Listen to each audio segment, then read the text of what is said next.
আসসালামু আলাইকুম। সচিবালয়ের ভয়াবহ অগ্নিকাণ্ডের ঘটনা নিয়ে বা কারণ অনুসন্ধান করতে গিয়ে সরকারের দুই কমিটি এখন মুখোমুখি।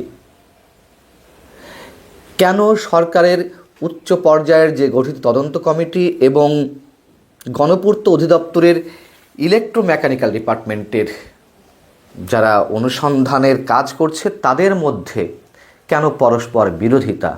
রহস্য আরও ঘনীভূত হচ্ছে, ধোঁয়াশার জাল আরও বিস্তৃত হচ্ছে এবং খুব স্বাভাবিকভাবেই প্রশ্ন উঠতে পারে, এর আগে উচ্চ পর্যায়ে তদন্ত কমিটি যে রিপোর্ট দিয়েছে সেটি যদি প্রশ্নবিদ্ধ হয়েই থাকে তাহলে বিশেষ কাউকে সেভ করার জন্যই কি এক ধরনের প্রচেষ্টা চলছে, অথবা ঘটনার প্রকৃত কারণ ধামাচাপা দেওয়ার জন্যই কি বিশেষ মহল কাজ করছে?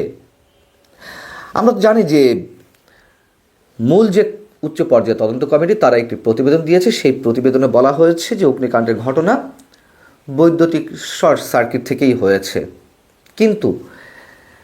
কিন্তু গণপূর্ত অধিদপ্তরের ইলেকট্রোমেকানিক্যাল ডিপার্টমেন্ট বলছে ভিন্ন কথা এবং অনেক প্রশ্নই এখনও পর্যন্ত অজানা। স্পর্শকাতর ভবনের করিডোরে কিভাবে সাদা পাউডার পাওয়া গেল? ক্লপসিবল গেট থাকার পরেও ষষ্ঠ তলায় একটি কুকুর কিভাবে প্রবেশ করলো এবং সেটি কিভাবে আগুনে পুড়ে মারা গেল? এই প্রশ্নগুলো আমি এর আগেই আপনাদের সামনে উত্থাপন করেছি এবং সেই বিষয়গুলো এখন বিশ্লেষকদের মুখে মুখে ছড়াচ্ছে। গণপূর্ত অধিদপ্তরের ইলেকট্রোমেকানিক্যাল ডিপার্টমেন্ট যেটি বলছে তা হচ্ছে, যেই স্থানে বৈদ্যুতিক ত্রুটির কথা বলা হয়েছে, উচ্চ পর্যায়ে তদন্ত কমিটি যে স্থানে কথা বলেছিল অগ্নিকাণ্ডের সূত্রপাতের বিষয়ে, তারা বলছে সেখানে ছিল টেলিফোনের তার, আর টেলিফোনের তার থেকে বৈদ্যুতিক স্পার্ক হওয়ার কোনো ধরনের কোনো সুযোগ নেই। আরও কিছু প্রশ্ন উঠেছে যে 25শে ডিসেম্বর ছিল বড়দিনের ছুটি, সেদিন সচিবালয় ছিল বন্ধ থাকার দিনেও বেশ কিছু ব্যক্তি বিশেষ পাস নিয়ে কিছু অপরিচিত মানুষ কিভাবে সচিবালয়ে ঢুকেছিলেন। এবং প্রতিবেদন দেখে যেটি মনে হচ্ছে, উচ্চ পর্যায়ের যে তদন্ত কমিটির প্রতিবেদন তাতে এই কমিটির সদস্যরা তাড়াহুড়া করেছেন, কোনোভাবে একটি রিপোর্ট দেওয়া দরকার তা দিয়েছেন, যদিও তারা এই কথা বলেছেন যে আমরা ফাইনালি একটা রিপোর্ট দেব। কিন্তু যেহেতু একটি তো উচ্চ পর্যায়ে তদন্ত কমিটি, বেসিক কোশ্চেনগুলোর উত্তর কেন তাদের রিপোর্টে নেই?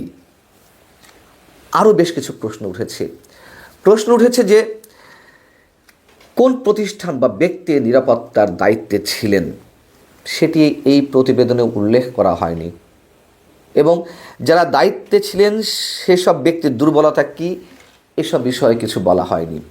যেমন ঢাকা বিশ্ববিদ্যালয়ের তড়িৎ এবং ইলেকট্রনিক কৌশল বিভাগের অধ্যাপক সাইদ মাহমুদুল্লাহ তিনি গণমাধ্যমকে বলছেন যে যেখানে স্পার্ক হয়েছে সেই তার দিয়ে কি ব্যবহার হতো তদন্ত কমিটি সেটি পরিষ্কার করে বলেনি এবং ওই তারের কোথায় সংযোগ ছিল, ছুটির দিন গভীর রাতে তারটি কেন সচল ছিল, এই প্রশ্ন উত্থাপিত হয়েছে। আবার যেই বিষয়টি সামনে এসেছে, উপদেষ্টা নাহিদ ইসলাম যে কক্ষে বসতেন বলে উল্লেখ করা হয়েছে তা হচ্ছে 704 নম্বর কক্ষটি ছিল টেলিযোগাযোগ ও তথ্য প্রযুক্তি মন্ত্রণালয়ের উপদেষ্টা মোহাম্মদ নাহিদ ইসলামের, কিন্তু তাদের ওয়েবসাইটে দেখা যাচ্ছে যে নাহিদ ইসলামের জন্য বরাদ্দকৃত কক্ষটি হচ্ছে 702 নম্বর যে কক্ষটি রয়েছে, আর তার একান্ত সচিব বসেন 701 নম্বর কক্ষে, 703 নম্বর কক্ষটি মন্ত্রণালয়ের হিসেব রাখার। আরও প্রশ্ন আছে, সেটি হচ্ছে যে ক্লপসিবল গেটের চাবি বা গুরুত্বপূর্ণ কক্ষের চাবি আসলে কাদের কাছে থাকে? খুব স্বাভাবিকভাবেই দপ্তরের বিভিন্ন কক্ষের চাবি ফরাসদের কাছে থাকে, তারা এইসব কাজের জন্য নিয়োগকৃত।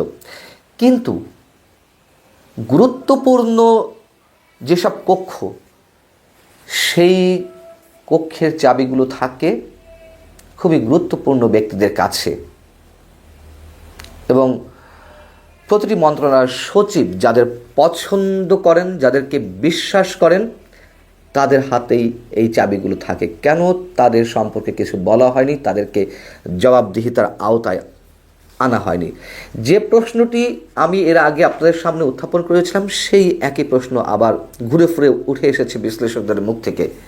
তা হচ্ছে যুব এবং ক্রীড়া উপদেষ্টা, স্থানীয় সরকার উপদেষ্টা আসিফ মাহমুদ সজীব ভূঁইয়া, তিনি দুর্ঘটনার পরদিনই বলে ফেললেন যে আগুনে 5 মন্ত্রণালয়ের অনেক গুরুত্বপূর্ণ নথিপত্র পুড়ে ছাই হয়েছে। তার মধ্যে সবচেয়ে বেশি পুড়েছে তার মন্ত্রণালয়, এবং ছাত্র প্রতিনিধিদের যারা উপদেষ্টা হিসেবে রয়েছেন তার মধ্যে নাহিদ ইসলাম, তার মন্ত্রণালয়ের অর্থাৎ ডাক ও টেলিযোগাযোগ মন্ত্রণালয়ের নথিপত্র বেশি পুড়েছে।